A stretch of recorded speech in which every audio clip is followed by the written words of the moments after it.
Welcome to the first of what will be many Steel Toe sit-downs on a Saturday. I've been wanting to do this again for a long time. I feel like I've gotten really lazy on booking, on interviews. And this first one kind of fell into my lap due to my own algorithm scrolling on YouTube. I found an interview with Liz Collin from Alpha News, a news outlet here in Minnesota, and the interviewer was from 1 Minute Tours, a channel called 1 Minute Tours and 1minutetours.com.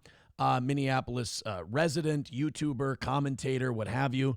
John O'Sullivan, and he was nice enough to join me. John, how are you?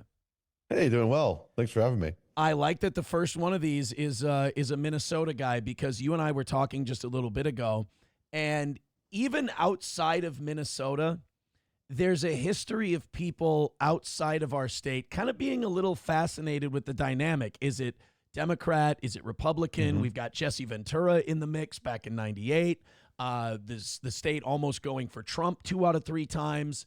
People have a hard time kind of wrapping their head around what Minnesota is. Yeah, totally. I mean, for better or worse, I think that Jesse Ventura led to the template that allowed for Donald Trump to come in, right? Like this idea of the insurgent third party dividing up the mainstream candidates and coming in. Like Trump took notes from that. I don't know if he did or not, but I mean, the parallels are remarkable. Minnesota can be a lot more temperamental than people think. And Jesse Ventura was kind of the prehistoric Trump. I think it was Skip Humphrey on the Democrat side, and he was looked at as, legacy, Hubert H. Humphrey, Minnesota DFL. And then there was Norm Coleman, who kind of came off as maybe not elitist, but kind of a smooth-talking politician type. And then here comes Jesse Ventura running straight down the middle and just dunking on everybody. He broke a lot of the rules of like Minnesota decorum and what you're supposed to say and what you're not supposed to say. I was 11 in '98, and I remember my parents, who up until that point always voted Democrat, they were so excited for Jesse Ventura that my mom took me with her to vote, and that was the first experience I had with voting. People in this state were really excited about Jesse Ventura. 33.4% of them were, because that's how much of the vote he got. So that's the other interesting thing. Just like Trump did in 2016, he divided the vote. And so like the Democrat and Republican each got 33.3%, and he got just a little bit more. But in kind of the two-party politics game, that's what it takes, right? Yeah, and there were elements of him that people are like begging for now, specifically in the fundraising department. I think people have seen what politics is now in terms of money. I mean, I think you see like Trump is looking to go regime change in Venezuela. You can't tell me that's not influence from oil donors who want to open up the oil markets in Venezuela. You see Democrats raising big money from the places they raise from. Jesse Ventura sold action figures partially to fund his campaign. He had a commercial, I remember, where he was fully nude. He was doing that, the Thinker. Remember the Thinker sculpture? And he did like the copy of that where he was nude with his chin on his fist, and it was going around, and he was rebranding himself from Jesse the Body Ventura, which was his wrestling name, to Jesse the Mind. I remember Ventura. that. He was really trying to like get people to grab onto that too. He didn't want to be the body anymore. But like, a lot of the support he got, not the majority of it or anything, but some of it's from those older adults who grew up AWA fans and watched him locally here, and they wanted to vote for the wrestler. But there's also something else that needs to be said here, which is that Minnesota's politics has been unique for a lot longer than 1998. We are the state that has the most successful third party in U.S. history with the Farmer Labor Party. This is a state that when it started in 1858, the Democrats were this party way out on the East Coast. They weren't any part of this part of the country. And so we were a one-party state. The Republicans controlled the governments early on, and our democratic system doesn't allow for one-party systems. Things like, there's splinter parties. And we had this weird thing happen here where these urban laborers allied with these rural farmers, and that created this new rubric. And we even had a governor here, Floyd Olson, who was from this third party. Like that didn't happen and doesn't happen today. Yeah. Well, and it's interesting because, of course, a lot of hay is being made nationally about kind of the civil war in the Republican Party right now. Mm. I mean, it's podcasters. I mean, it's Tucker Carlson, it's Nick Fuentes, it's Mark Levin, it's all Hmm. this. It's the early 21st century Republicans versus the new, online Republicans. But like, we talked about Democratic farmer labor. It seems like that link is once again kind of strained in Hmm. Minnesota. It seems like Democrat has now become synonymous with big city, and it Hmm. seems like farmer labor has gone a little more towards the right. Or am I misreading that?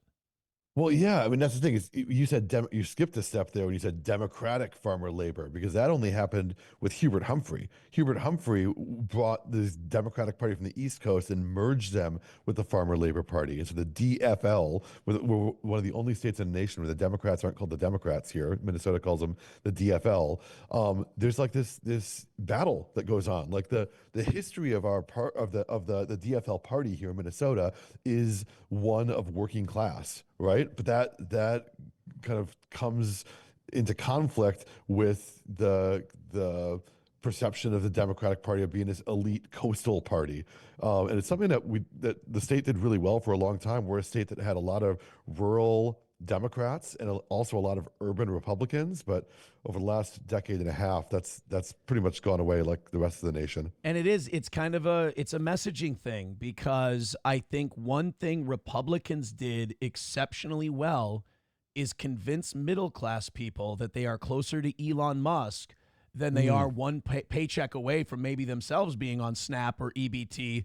yeah. They've kind of turned the middle and upper middle class against the class that's a step lower than them by Hmm. convincing them in a weird way, almost a pyramid scheme, convincing them that they can become one of them as Hmm. long as they just look out for these sneaky poor people that are taking all their money.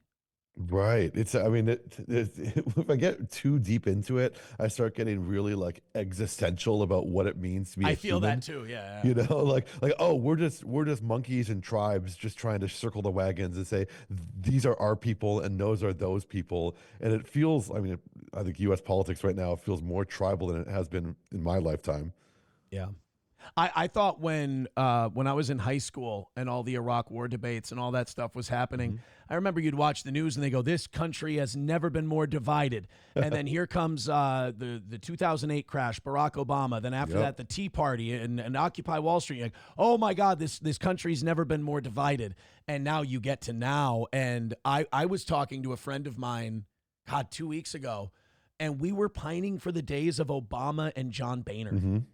and Yeah. Yeah. forgetting that the days of Obama and John Boehner were not like Mm-mm. calm times. It was very contentious, but we're definitely, no matter where you are, we're going in the wrong direction. Oh man, like the 2012 election was the last normal election we had in this country, right? Where it's like, two, I think, good men with different ideas of what the country was going to be, right? And then all the elections since have turned into this just, I mean, talk about AWA and wrestling and all Yeah. this stuff. It's like it feels, so far from what I thought elections were supposed to be. It's funny. I was watching the movie Vice a couple of weeks ago, Oh yeah. and then Dick Cheney, of course, passed away just a few not too long ago. Hmm. I feel like a lot of this got kickstarted with the Dick Cheney, Karl Rove era because they were Mm. into some dirty stuff. The stuff with John McCain was Hmm. nasty. The stuff with John Kerry was a little. I mean, they Dick Cheney especially broke a lot of norms, and I think that opened the floodgates. And one thing you can count on in politics is that when the Republicans do something and it works, the Democrats, whether it's okay to do or not okay to do, they're going to do it too, and vice versa. So I feel like that was kind of the era where this whole thing kind of started splitting up. Hmm. Well, and like to bring it back to where you started this back and forth with the Liz Collin conversation, like Liz Collin and I don't see eye to eye on a lot politically, but I just felt like having her on the podcast was like trying to do something to like address where we are politically. Because you get in your cave on the internet and you're looking at all these things and you get such vitriol and anger and all this stuff. And then you have someone in the room, just like, the relative you disagree with at Thanksgiving, Yeah. and it's not the same thing, right? People have become so emboldened to just call people, evil Hitlers. Yeah. You know what I mean? Well, And we've lost the ability to just like uh, discuss, why we think things different, and that just like it's created a spiral where we just are yeah. getting farther and farther apart. You know? I feel like the internet has given a lot of us an unearned confidence in what we know and don't know.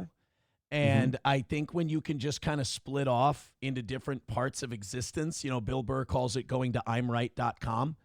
And I and like you can that. you can go talk to people you don't agree with, and it might literally seem like you two come from different planes of existence because you've Right. you've read different things. Like you and I'm sure, disagree on a lot. I'm probably more Hmm. right than I am left. Like a normal Hmm. person, I have both. But I'm Yep. probably more right than you are. You might be more left than I am, but you seem kind of Probably. an old school Probably am. DFLer kind of guy. But I'm someone who lived overseas for 13 years, so I've been okay. radicalized. Yeah, of course, of course. You were in those damn Obama madrasas, is where you were. No, but it does. I think humility goes a long way. I think when you start talking to someone and you go with the approach, look, like anybody else, I'm 50-50. I might have Hmm. something right half the time, but I'm probably wrong half the time at least. I think if you Hmm. go into that, I think what the two of you believe kind of matters less. Hmm. Hmm. And I I kind think of I that. kind of felt that with the Liz Collin interview. I felt like you two were just kind of kicking around what you both think, but neither of you really having like the confidence or arrogance that this is gospel. Yeah, and I don't know. Something I'm conflicted about with it is that, yeah, I see Liz Collin as a peer, right? Like she's someone who's in the media and she's comes as a respected journalist, um, like and brings that lens to what I think is a channel that is pretty far to the right of something I'd normally watch. Sure. But I did this interview and I think we just connected as people. Like she came in and we had a chat and it was a warm conversation that lasted for a whole hour. But the nature of our media ecosystem is that I have to clip those, right? No one's going to watch the whole hour or very few people. I think that one did okay. That got about 20,000 views, that one. But like it got a 500,000 views on the short form. And the short form was this back and forth where I said to her, I said, do you like Minneapolis? And she kind of sputtered and spun her wheels on that because uh, I don't I don't want to be play armchair like a psychologist here, but I think that she must have known like she can't be clipped saying talking about all the things she loves about Minneapolis Okay. when she's the creator of the Fall of Minneapolis documentary, right? Sure. And so she didn't give an answer to it, and then I pushed her and I said, look, I'm not trying to do a gotcha. I'm just trying to understand you as a person. I want to connect with you. And she goes, oh my gosh, John, I'm sorry we're not connecting. I guess I have to work harder on this. And it was actually like a sweet, sarcastic, kind of witty, acerbic comment that I thought brought me closer to her. I Yeah. enjoyed that we were having this little sparring match. But the people who watched the clip of it, they jumped into the comments and just spat the worst vitriol because they're my audience seeing my stuff and they're going to probably share a similar worldview to me, and it did the opposite of what I wanted it to make people understand our common humanity, but the video that did the best is the one where they were able to say, look at this fake woman who can't say one good thing about a city she lived in. She's the worst and she's married to an evil police union leader, and it just like wit spun out and like it I don't know what to do about that. I don't know how to feel about that. Am I contributing to the problem? John, Maybe. I can tell you exactly what you did wrong. Huh. You went to the internet looking for reason. Fair. Fair That's point. that's that's what happened. You have to be interrupting her and yelling at her and calling her a Nazi, and she's got to call you a Yeah. pinko who's trying to destroy everything she grew up loving. Well, yeah, and that I got a lot of criticism from the progressive left here in Minneapolis. Like this is a lefty city, right? And a lot of my audience is from here. And so I got some flack for platforming her is the word Yeah. that people use about this. And people said, "Oh, why didn't you, she threw out all these things that were falsehoods, and why didn't you call it out in the moment?" But that's not, I don't see that as my job, nor is it what I'm good at, nor is it like, if I'm going toe to toe with her in a little rectangle on a split screen like we are in right now, she's going to win every time because she does that every single day for her Right. job. And that's just not like, not something I knew I could do well at, and not something I was interested in. And so like when she said stuff that like to me was like, oh, I don't think, when she said like, show me one thing in that documentary that's a falsehood, it's a lie. I'm like, well, we could go down the list of things that I picked up on, but like Yeah. that wasn't gonna meet my mission of like, connecting with someone who I disagree with. I was going to ask you what you thought of the fall of Minneapolis, and I'll tell you that I didn't have a problem with it mostly because I knew where it was coming from. Like Hmm. I knew before I watched it what Alpha News was, Liz Hmm. Collins slant. So I kind of watched it as and this is I think this is Alpha News's approach in general. I'm watching a thought process of people who don't usually present these things. Like it, there's a lot of things in that documentary that are conjecture, that are opinion, but there's a couple things in there that are fact that, like, yeah, we didn't hear in the Hmm. run up to this thing. What were your impressions of it in general? Like, you love Minneapolis, so I'm sure a lot of Hmm. that stuff was a little rough, presentation wise. Well, What'd you think? l- let me start with a compliment. Is that it opens with a 17-minute uncommented on sequence of body camera footage that I'd never seen before. The footage of the officers arriving to cup foods and encountering George Floyd for the first time, and it really gave a fullness of the interaction that George Floyd had with those officers. Um, Now, it used it to kind of make arguments that I find abhorrent, like the idea that this was a guy who was gonna die anyway. He had problems. He was on fentanyl. He had heart problems. He wasn't murdered. It's just like it is like, I don't know, lying to my eyes from my perspective. But I appreciated that the documentary didn't start with that. It just showed the unedited raw footage to let me process and Yeah. draw my own conclusions. So I like that. But my big problem with the fall of Minneapolis is I feel that it was something that was a piece of rhetoric and propaganda that reached its conclusion before the production ever began. Even just the title, The Fall of Minneapolis. What's happened into Minneapolis is that it has become a political football. And it is not a political football. We are a city. We are a city that contains multitudes. We are a city in a metropolitan area of 3.2 million people. And we are a city that you might disagree with our politics. You might disagree with who our leaders are. But, you can't disagree that walking around Lake Harriet is a lovely time. And a Juicy Lucy is a delicious cheeseburger. And shoveling our alleyways with our neighbors is a fundamental part of our city. And instead of talking about the fullness of our city, the Fall of Minneapolis participates in this thing that's happened since 2020, where people take their political opinions and they project it onto our entire city. And I take offense to that. Yeah. It's difficult because you read the news stories, you read statistics, you read commentary from people telling you that the city's falling apart, it's all going to hell. But one of my favorite things to do is go to Dayblock Brewing before a Vikings game, grab my tickets Hmm. on Ticketmaster, head to the game, go to Pog Mahone's after, and it's a blast. It's safe, it's Hmm. wonderful. Going to Gophers games, absolutely love it. So Hmm. it's sometimes people get one or the other on stuff, and it's really Yeah. difficult sometimes to balance things that are real. You can't deny facts and data and things like that. But they say there's three kinds of lies, damn lies, and statistics. And Hmm. people's stories, you can't discount those. But then your own personal experience, like you just said, or my own personal Hmm. experience, doesn't always fit that. And I think people try to make that an either or. Either you feel Minneapolis is falling apart or it isn't, versus, Hmm. well, yeah, this over here is a problem, but that doesn't make this thing over here not a great time or a good thing.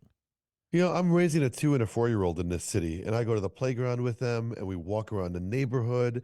Yesterday I rode the B line, which is a BRT bus the bus rapid transit that goes down Lake Street. And when I got on the bus, there was a homeless person who was sleeping on the bus, right, sleeping on that last row with the 5 seats all together. And that was something that happens in cities, right? Yeah. Homelessness is a crisis that this country is facing.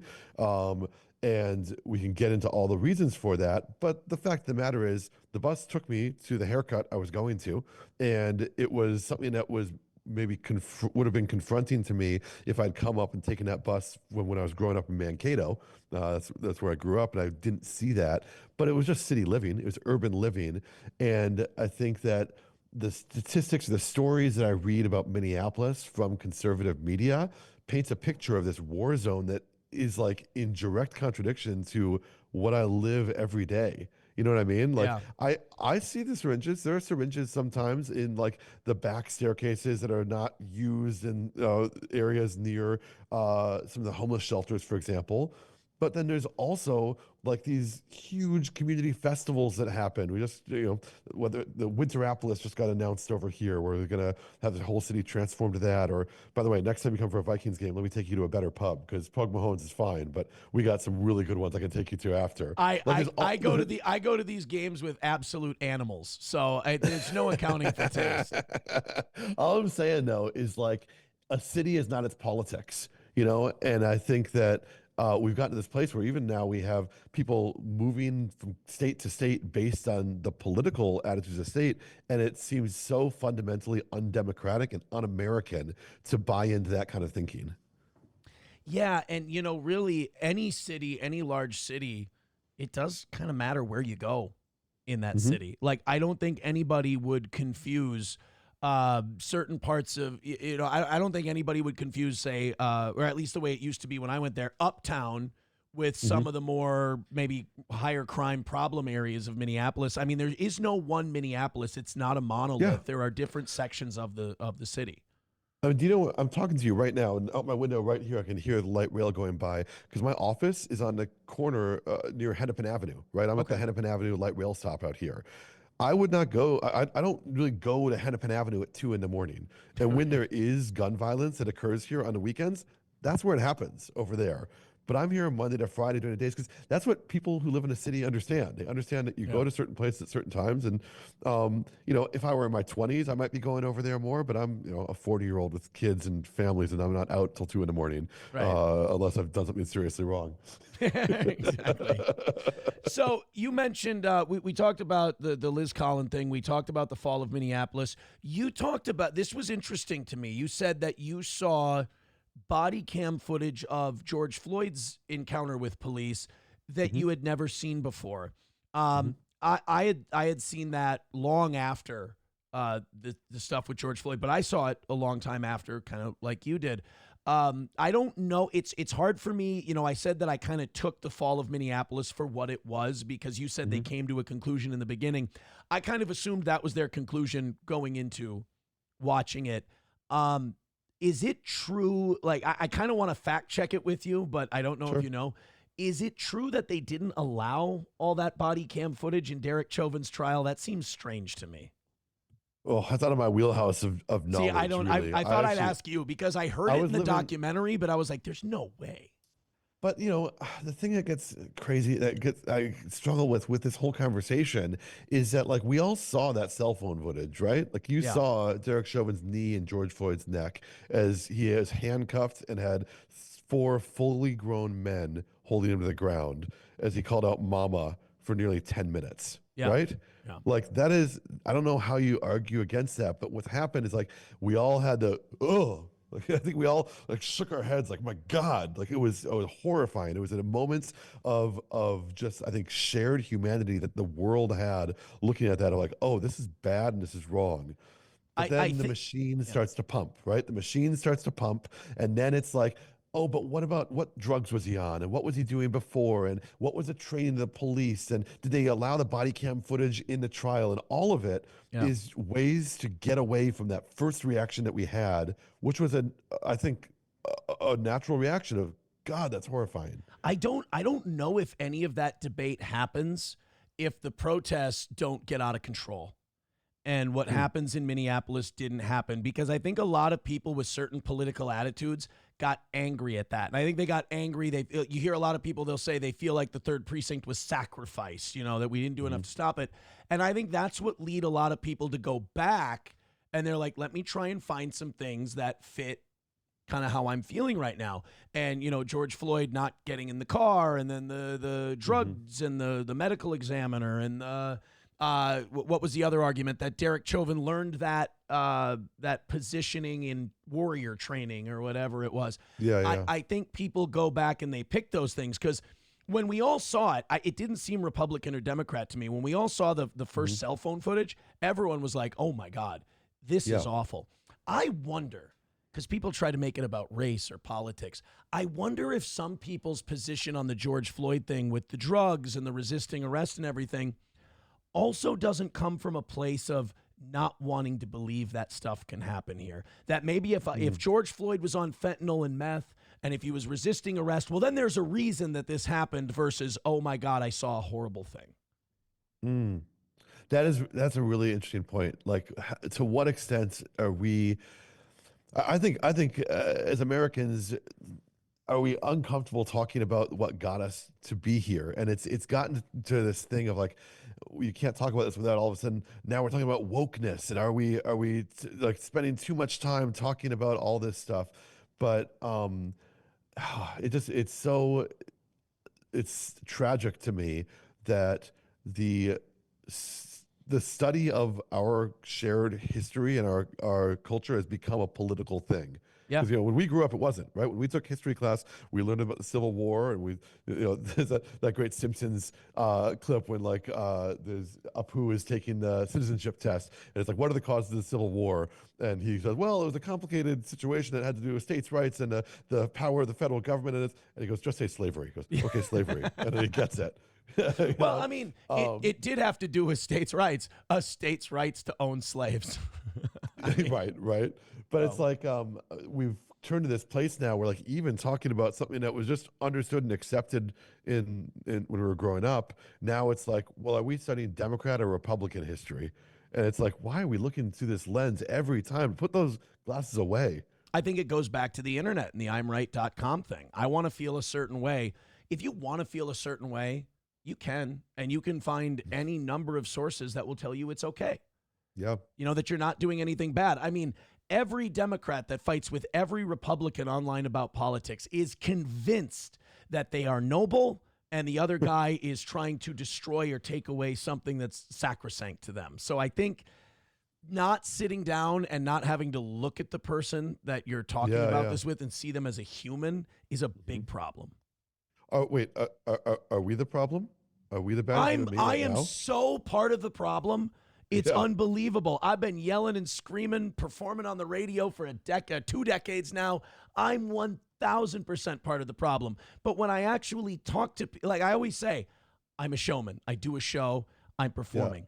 When I do an interview, it's a different guy. When I meet someone on the street, it's a different guy. Yeah, I think the media, I think entertainment, I think podcasts and blog, I think it's massively part of the problem. There's not enough one-on-ones. Hmm. So why don't you stop? I'm addicted. That's why. Because I'm So you're, addicted. Because I have a house, because I have 3 kids, yep, because I have yep. a vehicle, and it's just you are never going to hear me give the solution because I have no idea. I am an American. Mhm. I can tell you exactly what the problem is. And I was watching the movie Margin Call recently, Oh, yeah. and Jeremy Irons in that movie talks about money and the history of crashes. And he's like, he's talking to Kevin Spacey, and he goes, there's nothing you're going to be able to do about it, or I'm going to be able to do about it, that's going to change this big machine that we're all a part of. And that, you talk about existential dread, it's kind of a wild thing to think about. Yeah. Yeah. I mean, I have this all the time because like I run a business here. You're talking to me in my studio. I have an office here. I've got 7 people who work for me, like that make this thing a reality. And I really enjoy it. And I'd be lying if I didn't say there was a bit of an ego stroke walking down the street and getting recognized. Right. It's kind of nice, it's kind of fun and all that. But I'm also only this way because I'm being propped up by like evil corporations that are destroying our society. And by that Yeah. I mean like Meta, Facebook, Google, these Yeah. sort of things. And like I'm feeding I know all my stuff is getting read by AI algorithms that are training them on it. It's like, oh, at what point do I need to actually just take a principled stand and like back away from it? Well, here's the crux of it though, is that I am working with the problem. I am part of the problem. But it goes back to that Jeremy Irons thing. If you disappear today and stop using it, now not only can you not talk about what the problem is anymore, but nothing's going to change without you anyway. Right. And this is that whole bargain that even like politicians make when they run. Like they say the thing they don't totally agree with to get in office so they can change it later. And then the goalpost keeps moving to, get reelected or whatever. But, all of us are actors in this society. And I think, at some point we need to start making some sacrifices and making some decisions. Something Well, I think about a lot. let's talk about decisions. You guys just had a big election. The city council in Yep. Minneapolis stayed pretty progressive, I think. Jacob Fry, who was seen as more of the maybe establishment DFL mayor, the Hmm. incumbent mayor, beat Omar Feta, the probably the more progressive. He wanted to, kicked around minimum wage increases, freezing rent, things like that.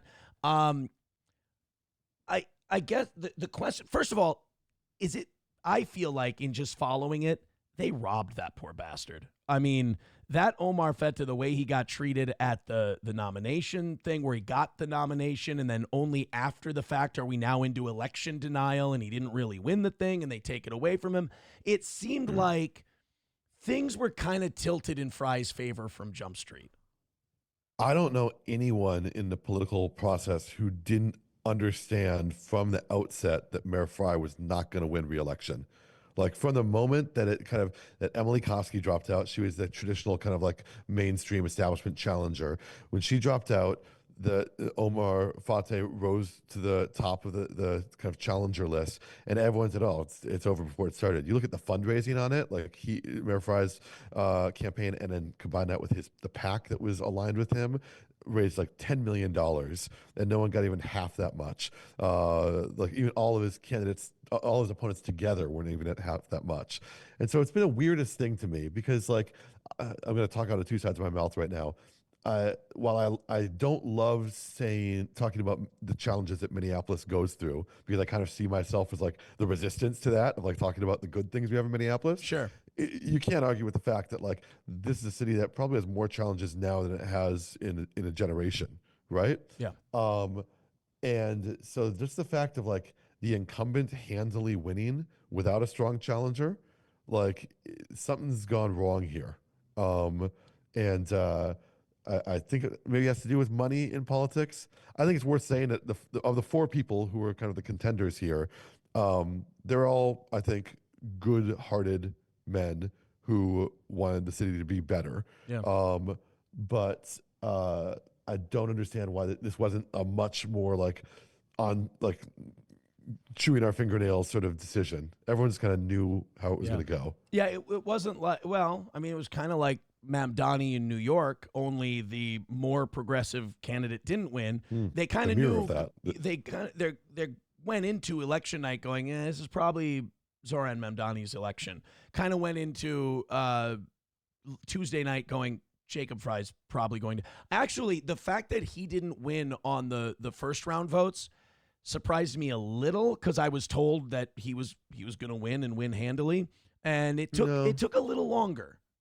No, I mean, if you look at the history, it's not that surprising. In 2017, when Jacob Fry first ran, the first round, because we should say Minneapolis is a ranked choice city. Yeah. So we don't just put an X on one candidate. We can rank 1, 2, and 3.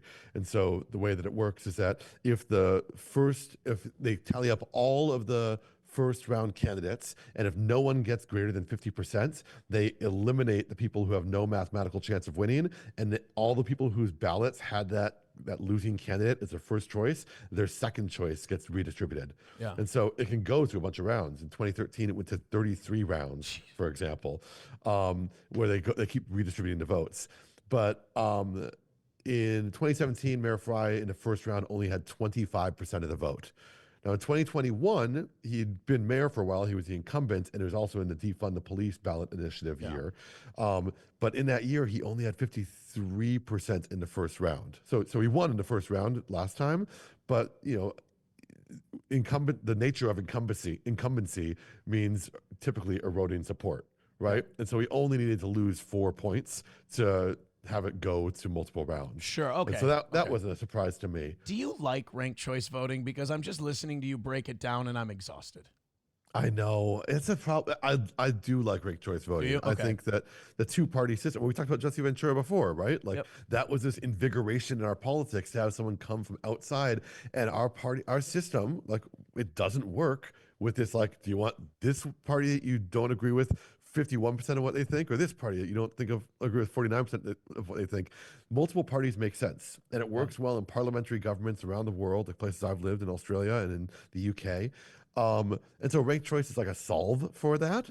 Yeah. The challenge is explaining it, like you just Yeah. said. Like it is exhausting to listen to, and people take their two-party thinking into ranked choice, which is the wrong way to think. So, Yep. for example, a manifestation of that here is that people wanted to know not just who you're voting for, who are you ranking? How are you Sure. ranking? What's your one, your two, and your three? And street signs appeared around saying, "Don't rank Fry," or another one said, "Flip the council, keep the mayor."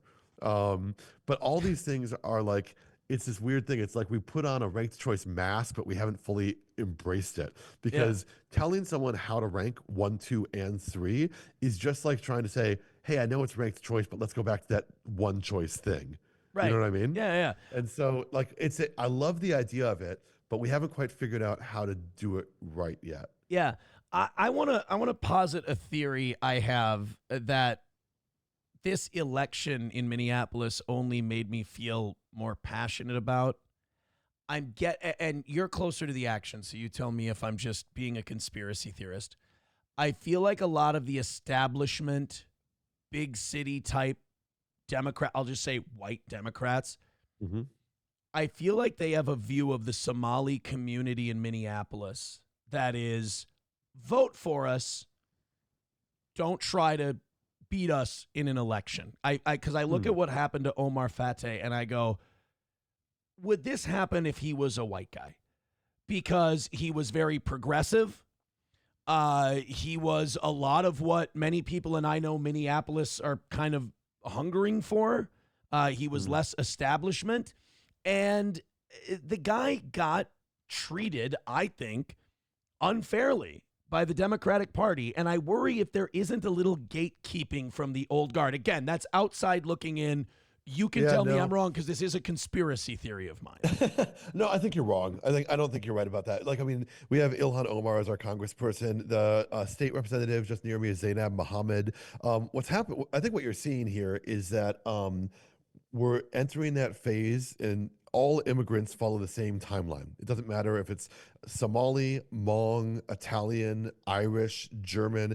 All immigrants arrive to a new place, and they are ostracized and put out of the common community, and then they grow more and more power, and then you have these first few people, and that's what we're at right now. Is like we're at these first like leaders coming in and starting to lead us over here. And so I think there's a lot more examples of Somali American leaders, and we shouldn't even call them Somali American leaders. It's just American leaders. A lot of these people, like Omar Fateh, was born in this country, Right. Yes. um, and so you have we're in this tide pool, right? We're starting to adjust the fact like the Somali American experience is the American experience Yeah.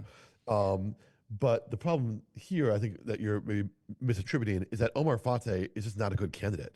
Like he Sure. is, I don't think he ran a strong campaign. I think his campaign was a mess. Like he, even just like from my personal experience, I interviewed the four leading candidates for mayor, and he just didn't show up to the interview. We booked it, we scheduled it, talked to his campaign manager. Oh, sure. Jazz Hampton showed up, Dwayne Davis showed up, Jacob Fry showed up. He just no showed, and I got a call 15 minutes later. The Star Tribune did a big like profile on all the campaigns, and they didn't publish Omar Fateh's because he just didn't respond to the questionnaire.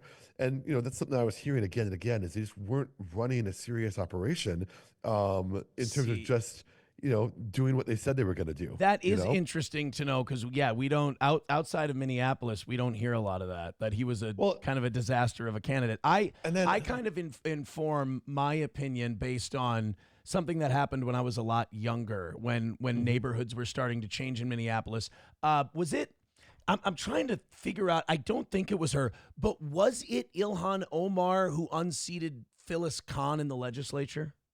I think that's right. Okay, so Fact check me on that. when that happened, I knew Phyllis Kahn. I was just starting out in radio. I would interview Phyllis Kahn. Then Representative Dean Erdahl would host me in his office to host a show every opening of the legislative session. And he would bring in all the greats from both parties, whether it was Governor Dayton and Phyllis Kahn, or, I mean, you talk about characters on the Republican end, guys like Tony Cornish, who was like, I think, a John Wayne cosplayer, I think, but some really interesting people. But I remember Phyllis Kahn, who had kind of reigned over that neighborhood as representative for a long time. When she lost to Ilhan Omar, I remember her attitude toward the community being really gross, and it stuck with me for a long time, that she talked about the Somali community like they owed her a favor. Like it was a betrayal when they didn't vote for her. And I just remember, and then I see this election. You're probably right about his campaign being a disaster, but it's hard for that not to come back from the back of my mind and going, is there a little bit of gatekeeping here, or is a little bit of like, how dare, because Democrats are seen as more the political party of the Somali community, whereas the Republican Party doesn't.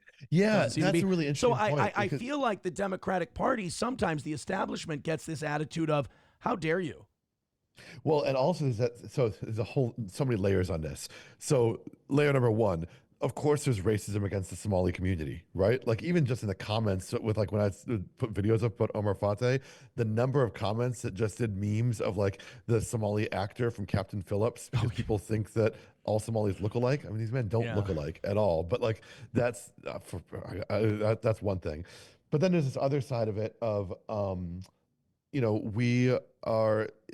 Omar Fateh is a progressive, right? He's DSA. He's Democratic Socialists of America. He is on Zoran Mamdani's party. He is, far to the left of mainstream candidates here. And so the Phyllis Kahns and the Jacob Frys of the world, they're like the center left. And then Omar Fateh represents the far left. So there is a racial angle to being a Somali American, but then there's also this political angle of which part of the party they represent. In fact, a lot of the things that we think about, we're like, oh, Democrats usually, the Somali population usually goes Democrat, will lean farther left, actually isn't proving true. Like a lot of Somali and Muslim values are pretty aligned with moderate and even right-leaning values. I think especially social issues, I think you're seeing you're kind of getting exposed to that socially. People who come from East Africa and maybe even the Middle East, kind of conservative when it comes to social issues. Jacob Fry, who is the most conservative of the candidates running, the mainstream candidates, he had huge support in the Somali community. He actually released an Instagram video where he's speaking Somali. He's been taking Somali lessons. Yeah. And so like it's fascinating. Like the white candidate of the four who ran, he was the only white candidate, had enjoyed huge amount of support from the Somali community, even against the Somali candidate.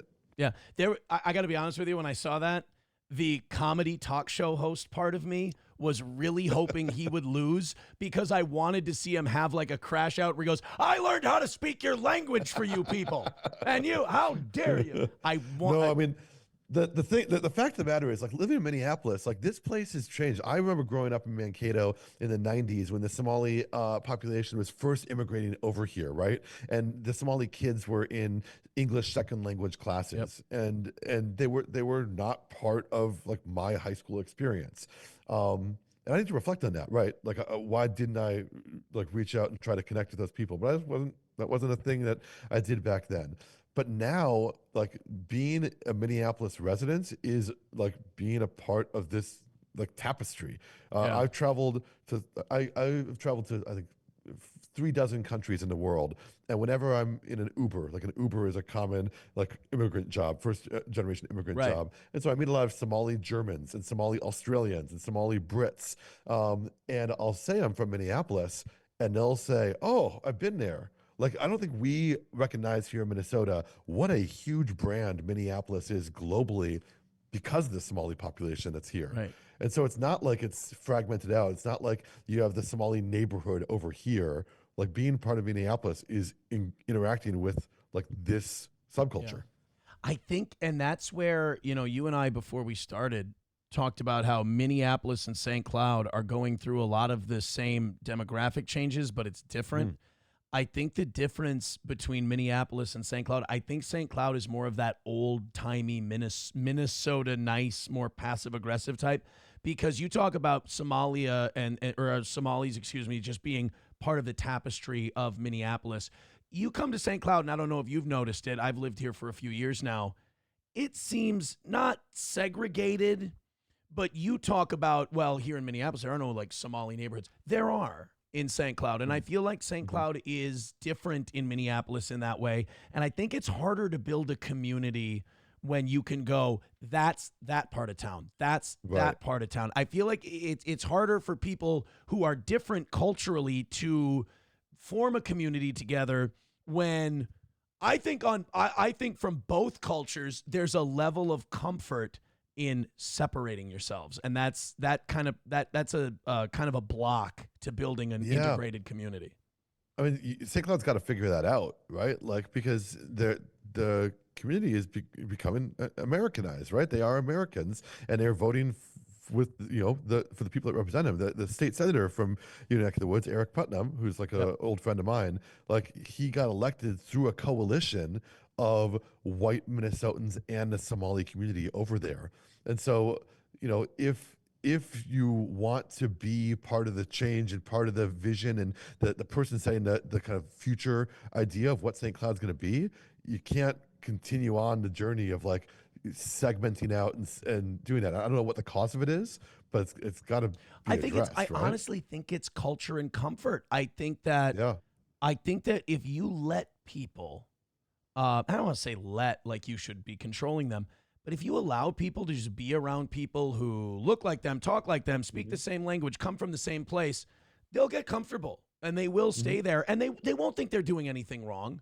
But if you're trying to build a city, it's hard to be balkanized, Yeah, it will happen though. I mean, the Irish used to be like this. Think of like how the Irish were treated with "No Irish Need Apply" in the signs in New York, and like there was Irish racism, and like political cartoons would appear where the Irish were depicted as like leprechauns who were drunk and fighting all the time.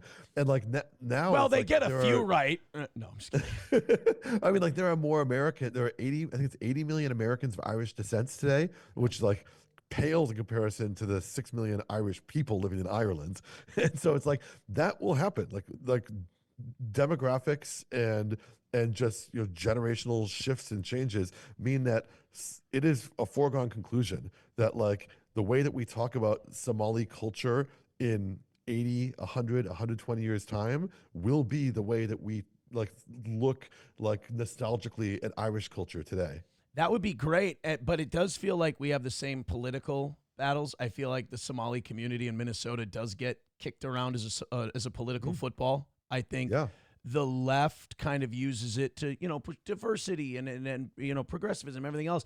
And I feel like the right kind of uses it as a boogeyman, if I could, kind of like, there's always been that in America where this is coming to take this from you. And if this changes, you'll lose this. And I think there's this, I don't even know if it's something that these people mean to do or if it's just a means to hang on to influence and power. I'm so jaded against the whole thing. Yeah. But I feel like one thing I see Republicans doing is they're really hammering hard on this fraud thing in Minnesota. Yeah. And I think the issue with this is that it is actually a real problem. There are billions of dollars that have been stolen from taxpayers, and it seems to be overrepresented. Somali Americans seem to be overrepresented in this fraud, and it lands, it hits when you talk to people about it. So I feel like that's something that, we can call that out as a political football, but there also needs to be some kind of addressing of that because people aren't stupid and they will draw connections.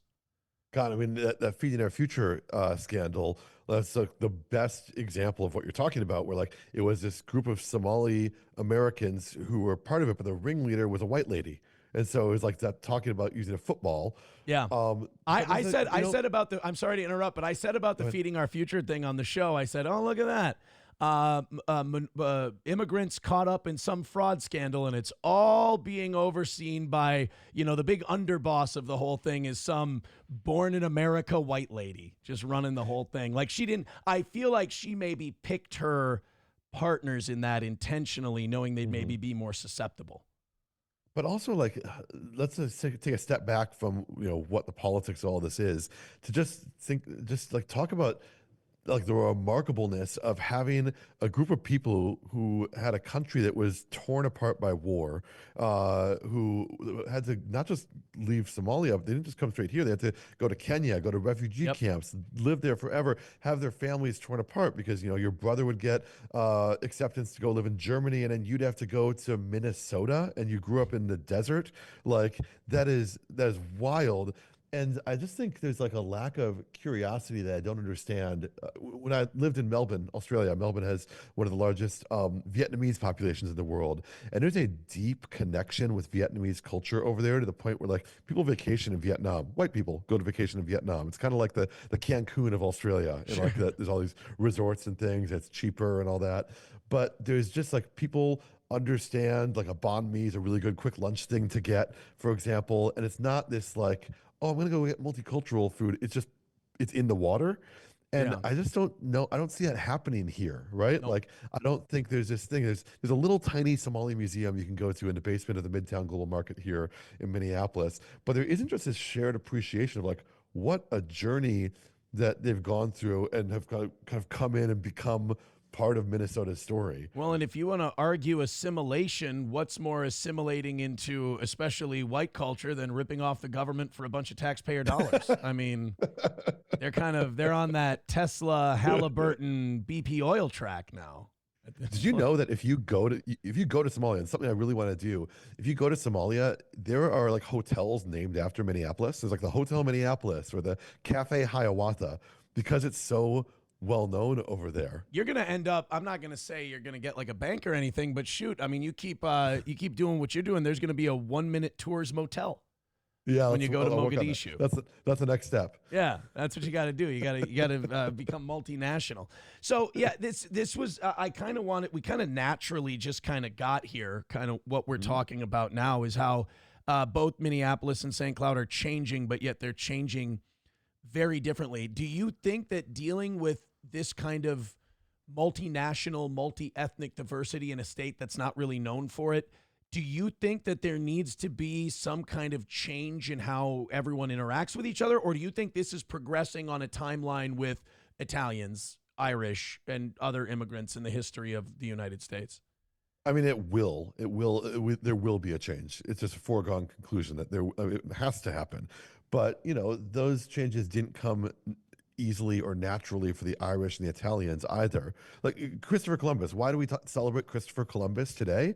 It's because the Italians felt ostracized and outcast from society. And so they said, well, hold on, we helped make this country. Look at this Christopher Columbus statue we just put up for you. That's why he's such a well-known figure over here, is because the Italian Americans fighting for political influence, fighting for relevance, fighting for like embracing part of the narrative, right? To say that we are Americans, a part of the story as well.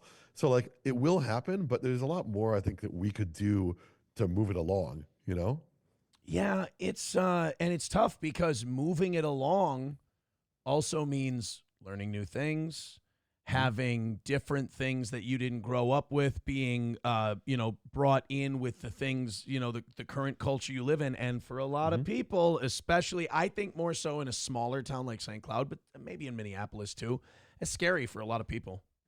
Have you had a Somali St. Cloud person on the show? Oh God.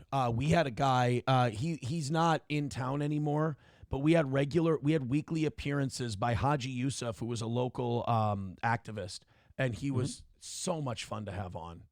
Yeah. I still talk to him every once in a while, but he's not available to do the show regularly anymore. But yeah, Haji was awesome. That's the sort of thing, right? Like you've got an ocean of oil of content for you there in St. Cloud. And I bet there's so much more understanding and learning that can happen. Because that's the sort of thing, when I say moving it along, that I think we all could do more of. It's difficult because I have an audience that is, if I'm being honest, I won't be ungracious to them and say anti-Somali, but very resistant to the diversity and the change it brings. And I almost feel lucky that I have that, because I'm not that way. And but I also feel like I can't lecture them. I can't, Yeah. I can't tell them how to be. I just kind of have to let them feel how they feel, but also be kind of that moderating force, because I have a lot of people, when when the fraud stuff happens in Minnesota, I mean, my inbox and my chat is full of people going, Hmm. Aaron, remember a couple years ago on the radio, you said they were going to assimilate in time in a few generations. How about Hmm. now? What do you think? They all got to go. My biggest thing is when you hear people say things like, they all got to go. I get really frustrated because I go, guys, we're talking about serious solutions to Hmm. cultural change in our community. Nobody's going anywhere. Like, Hmm. this Hmm. has to, you got to figure out how to make this work, because get out of here isn't going to work. But the comfort I feel in that is that everybody's gone through that when they come to this country forever. Yeah, I mean, and what a position of power you get, right? With that audience, like you have such an influential place to do it. I respect it. I understand it. Like you can't just like start lecturing and saying no, what you think is wrong and all that. But just like the ability to bring someone on. Don't talk about politics. Don't ask the Somali person to represent all the corruption in Minnesota, but just ask about like, hey, what's your experience like in St. Cloud? Do you go to the same places that I go to eat? What are the places I should be going to as well? Like there's power in that. It's what I've tried to do on 1 minute tours is that I try not to talk about political opinions about Minneapolis. Is Minneapolis good or bad? Is it Sure. fallen or not? Is it corrupt or not? Instead, I go and eat a burger, and I'm like, I like this burger. You know what I mean? It's like Yeah. this political thing. It has this gravitational pull. It's siphoning us all into the same space where it's like, are you with this side or are you on this side? And there's something to like just having a person come in and share their worldview where you're not lecturing at all. You're just like giving people an opportunity to see another perspective. That's why I had Liz Collin on, Yeah. you know? Let me tell you something, John. You know how you and I are going to fix this? Couple of white guys talking about Yeah, Somalis. yeah. That's how we're going to fix this thing. Yeah, yeah, Just yeah, yeah. Let's uh, let's move on to talk about women's issues next. yeah, we're gonna fix abortion and all of it. You Black Lives Matter, guy, step out of the way, everyone. The German guy and the Irish guy have got it Yeah, taken care yeah. of. I think that's a big part of this too. Is I think we talked about humility at the top of this. I think if you have the humility to admit, like we just pointed out the bad optics of this. If you just accept, like Yeah. so many people are so worried to admit how something looks. And I've never Yeah. felt that. I've always thought that can be funny. That can be something you call out. That can be something that brings people of different cultures and communities together, is just addressing the things that are so blatantly Yep. obviously different, instead of pretending like, oh yeah, John and I, couple of pundits just solving all the world's problems, you know? I was trying to. So I was at George Floyd Square doing a video, and I was feeling a bit conflicted about it because I actually was overseas when George Floyd was murdered. I moved here at the end of 2021, and so I was there, and my channel is talking about things in Minneapolis. I felt like I should do a video about this, but as I was there, I was kind of wrestling with it. And I talked to this old black guy who just like was hanging out there. He asked what I was doing, and we were chatting about it. And I said to him, I said, I feel conflicted. Like, should I be coming down here as like this white guy talking about what happened here? And he goes, "Of course you should." Yeah, Like, I mean, right. if the white guys don't come and talk about it, then the white people aren't going to listen. It can't just be us doing our thing, right? And Right. so, like, That's just it. Like, people are so, like, on a base level, they're so like you. We mhm. sometimes let news, internet, politics tell us that, oh, this guy here in George Floyd Square, he's way different than you. But then you do, and we've all been in that situation where you ask a question like, should I be here? And the guy almost looks at you like you're insane. He's like, what? Yeah, yeah, of Yeah, course, it's right. a place. Yes, you can be at a place, John. It's okay. So tell me a little bit about and everybody, of course, about 1 minute tours, because it's a Yeah. fascinating concept. It kind of, what it reminds me of. It What? reminds me a little of the movie The Breakup, and like what Vince Vaughn and his brothers did in Oh The yeah. Breakup a little bit. Yeah, oh, I mean that's a great. It's high praise right there because the DNA of this is a tour guide. Vince Vaughn in that movie is a tour guide, Yeah. right? I've been a tour guide for all my careers. It's 2011. I've been a tour guide, so I was on the bus with a microphone going to 26 countries around Europe. I did boat tours in Croatia and walking tours in London. I started my own company doing walking tours in Melbourne, Australia, where I ended up living because I married an Australian. And then the pandemic came. And so I couldn't give my tours anymore. And so trying to find a way to just do something with myself, I started using TikTok. And at the time, TikTok had a 1 minute limit on it. Okay. I was accustomed to giving 3 hour tours. And so that's where I got the name 1 minute tours from. It's like, could I do a tour in 1 minute? And so that started back in 2020 as I was like the novelty American giving Australians facts about their country. And then I came back to Minnesota in late 2021, moved back here, and I kept doing it. It blew up even more because there has been this just chronic, this lack of boosterism. Especially, I think I came at the perfect time in late 2021 when everyone's feeling down in the dumps about our city and our place, and I just came in with like the lens of positivity, I guess. I came in wanting to, treat this place the same way that people treat Rome or London or other like world cities, right? And so that's what I've done.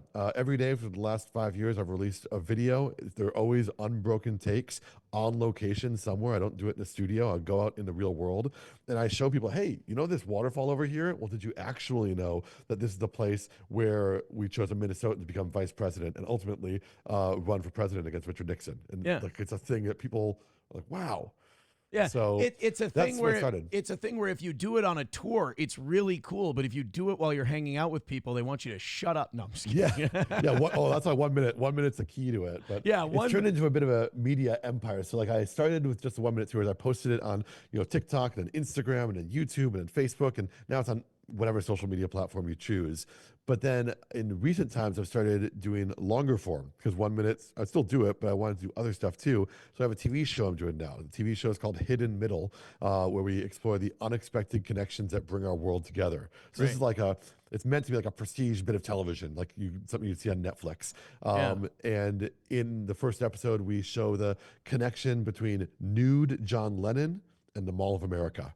And there is a connection there that you have to watch to find out. Wow. And then I've also started this podcast. So I've got the timer next to me with these numbers on it because the podcast is this play on 1 minute tours. It's called 1 Hour Detours. Sure. And on that, I have a guest sit down and we have 1 hour of uninterrupted conversation. The timer counts down from 60 minutes. When it beeps, that's the end of the conversation. And when it does, it creates truth, right? There's no editing. And so the conversation you see is the real conversation that happens. And on that podcast, I've had comedians, I've had media people like Liz Collin, I've had the mayor of Minneapolis and the now outgoing mayor of St. Paul. Yeah.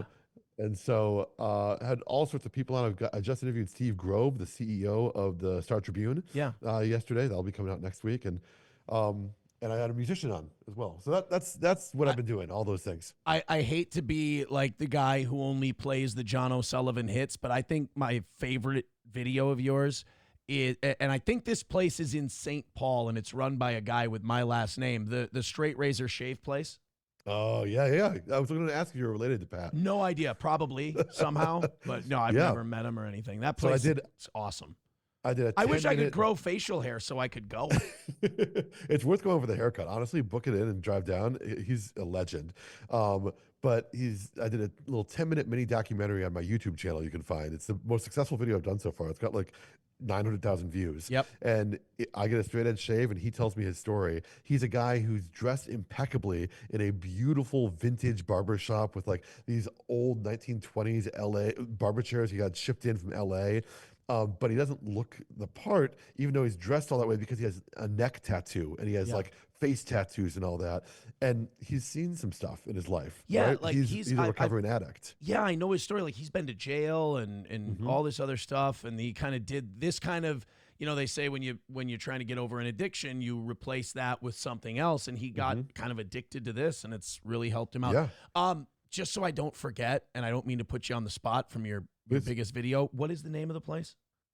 That one's called Elizabeth Barbershop. Elizabeth Barbershop. It's named after Pat's mom because he says like I put my mom through hell in my addict years, and so he surprised her when he opened it. It's a really sweet story actually. Yeah. And so he now has 6 barber chairs in there. He runs the place, and he's just this young guy. He's sober now, and so his addictive personality leads into a deep and passionate knowledge of barbering. Yeah. And he really will talk your ear off about like he even has old vintage like barbering tools there.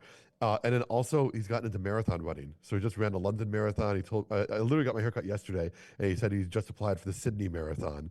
And Wow. so he is a fascinating guy. All the guys there are great, and it feels like that throwback barbershop that you like don't see as much anymore. No, I love that. I've seen a couple of news stories on that place. I saw your video on it. I need to get there. I too try to keep these to an hour, but you and I were having so much fun just being a couple of white guys solving everyone else's problems that we went a little bit over, and that's okay. John O'Sullivan. I'm such a big boxing fan. I keep almost wanting to call you John L. Sullivan, like he was the heavyweight champion in like the 1900s. 1minutetours.com, or you can find him at John O'Sullivan on YouTube or YouTube at 1 Minute Tours. Go check out all of his videos. I highly recommend the barbershop one, the Liz Collin interview, which is how I found him. John, thank you so much. Thank you. Appreciate you having me.